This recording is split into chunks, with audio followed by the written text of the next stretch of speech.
गुजरात में कुंजा के इलाका गांव दारिया में मुसल्ला अफराद ने घर में दाखिल होकर बाप बेटे को गोलियां मार दी।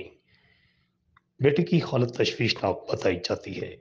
थाना कुंजा के इलाका गांव दारिया में मुसल्ला अफराद की घर के अंदर फायरिंग का वाकया पेश आया है। बताया गया है कि मुसल्ला अफराद मोटरसाइकिल पर आए और मोहम्मद अशरफ अल खुशी मोहम्मद के घर में दाखिल हो गए और कार में दाखिल होकर मोहम्मद अशरफ और उसके बेटे को फायरिंग करके शदीद जख्मी कर दिया और मौका से फरार हो गए।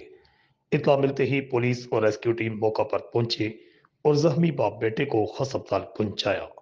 थाना कुंजा पुलिस ने जुनेद हसन वल अशरफ सपना चा बेरीवाला की मदयत में नामजद मुलजम मंजूर अरशद मैर सपना दालिया और उसके दो नामलूम साथियों के खिलाफ मुकदमा दर्ज कर लिया, जबकि एफआईआर में मोहम्मद अनवर और बुशरा अरशद महर को मशवरा का मुलजम रखा गया है।